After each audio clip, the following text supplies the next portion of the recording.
Hello again, everyone. It's Carrie here with another homeschool curriculum flip through for you all. Today, I am going to be showing you inside Moving Beyond the Page, one of their language arts units. Now, their language arts units cover everything that you would normally expect under the language arts umbrella, from reading and literature study to spelling to creative writing and more. They have vocabulary in here. They have some journaling exercises in here. So really all of your language arts needs would be met in this one manual.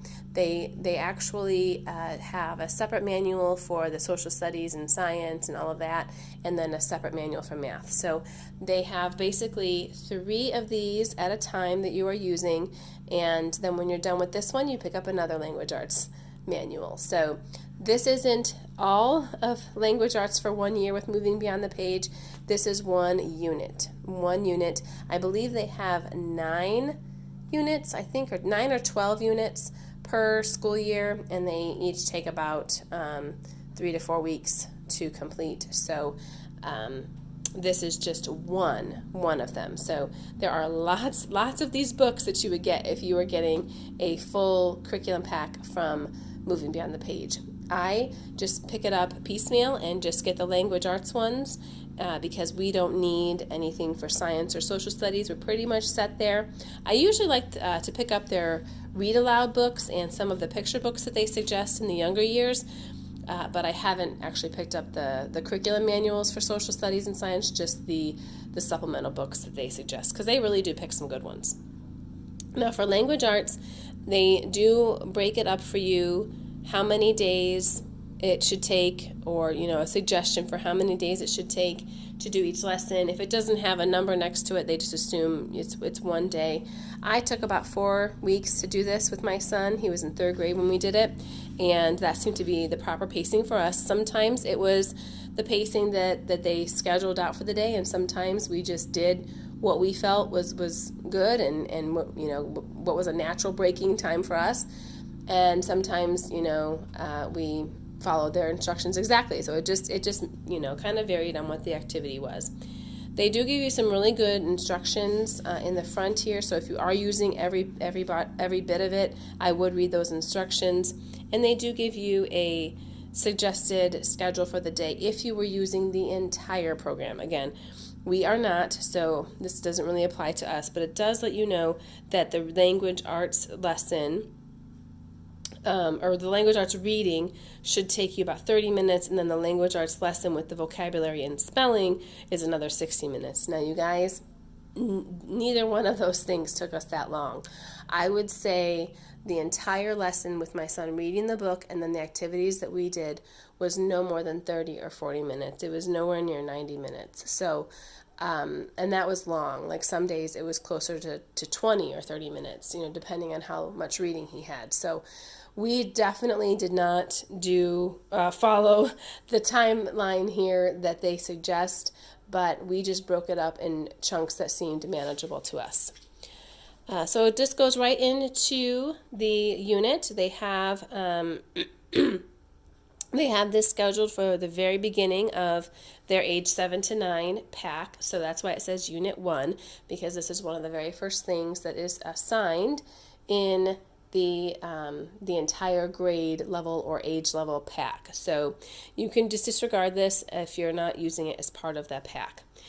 The book that you'll need is obviously the chapter book, and then also there is a neat little picture book that kind of is used to illustrate a literary device. And so if you can pick this up from your library, that is helpful, but we actually couldn't find it. So I looked it up on YouTube, and there was actually a mama who read it out loud on YouTube, and so we got to hear the story that way. They do give you some supplies that you will need. I actually found that there was more than what was listed here that we needed. So this is a very basic list, but there are some things as you go through that you will need to pick up. This is the vocabulary list. It's kind of a master list for the entire course. And then here is some topics, some things that you will be going over some different vocabulary words or grammar concepts or things like that that you will be doing in the lessons themselves. And then it gets into the lesson. Now, again, it does actually say, these activities here are scheduled for day 1, and then day 2 starts here. But in all seriousness, you guys, I think, if I'm remembering right, I think we might have done this over 2 days and this over 2 days. So I think, it just depends on what you feel is a good chunk of learning time for you and your kiddo as to whether, if you want to stop or if you want to keep going. I just kind of took that by ear each day. They do give some more supplies here, and again, like I said, I felt like there was more listed throughout the lessons than what was actually on that master list. They let you know the skills and the different definitions and big ideas that you're going to be covering, so kind of similar to what we're used to with objectives and things like that. And I like that they have the life application here, but I will say that this is not a biblically based program, so a lot of like the life lessons and things like that that you may be used to finding on my channel when I share different things with you, those are not here because this is a secular program, and I was okay with that for what it is. I wouldn't want to use it again as an entire pack, but I was okay just using it for language arts here because I felt that my son and I, by God's grace, could help make those life applications on our own. Okay, so let's look here to the first printable. So this is a map of Tornado Alley, and there's an assignment with this and some coloring and different things that you will do. Here's some writing and illustrating that your child will be asked to do. You're going to work with Venn diagrams for learning to create an outline for writing and things like that, and then you'll move on to lesson 2. So they do have printables that are already included. If you purchase the bound version, they do have a PDF version. They call it the online version. I was a little confused as to what it was at first, but that just means you get digital copies of the book to print off yourself. That's what it means, online.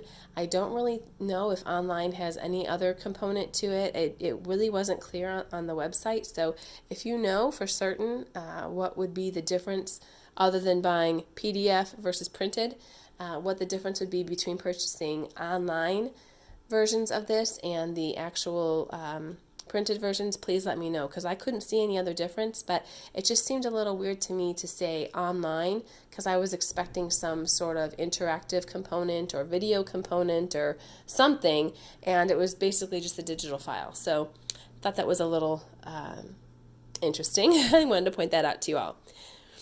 Something else I'll point out is these sheets here.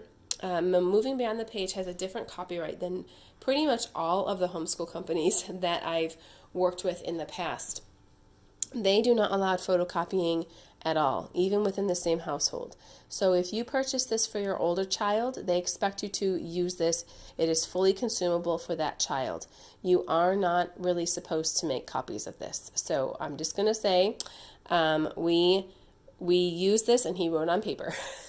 Because I didn't want to break the copyright, so I didn't make photocopies. I had him do this, and we either just verbally talked about it, or we wrote it on a marker board or on separate paper. I did not, want to make copies and break the copyright, so we just handled it that way.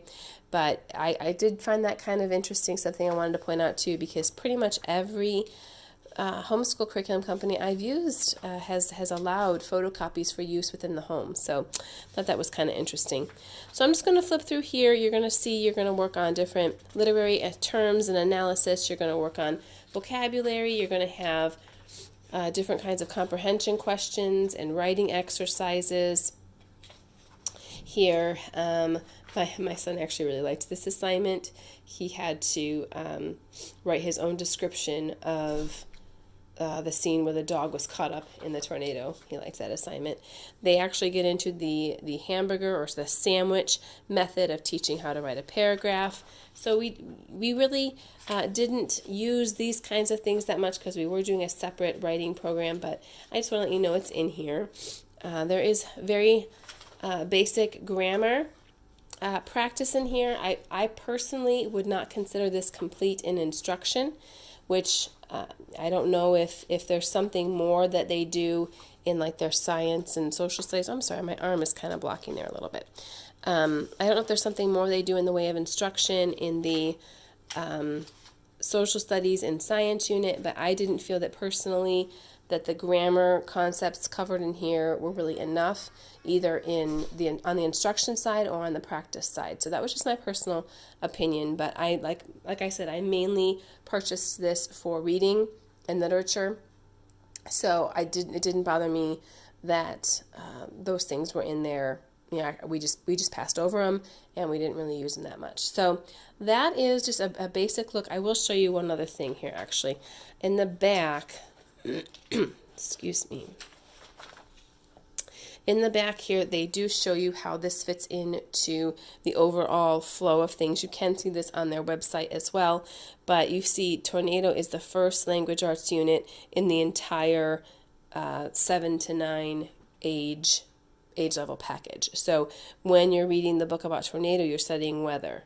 And so that's kind of how they do it. When you're studying the land and probably different climates and biomes and things like that, you're reading Sarah Plain and Tall.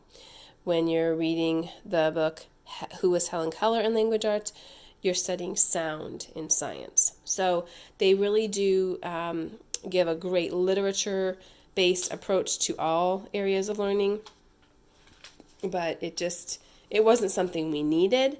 So, you know, I didn't obviously purchase the companion social studies and science guides. We just did the language arts here. So that is all I'm going to share for this. I will go ahead and do another video when we get out the poetry unit and just let you see if that one's set up a little bit differently or if it's pretty much the same.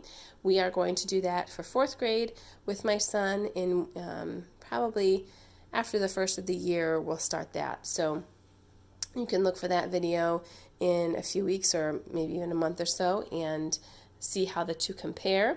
I'm actually not really very familiar with moving beyond the page. This is the very first unit that I've used with them. So if anything I've said, you know, is not correct, please correct me down in the comments and let me know if there's something that I'm misunderstanding. But I really love it. I love these little units. I felt like this was very approachable, nice and easy for us to do.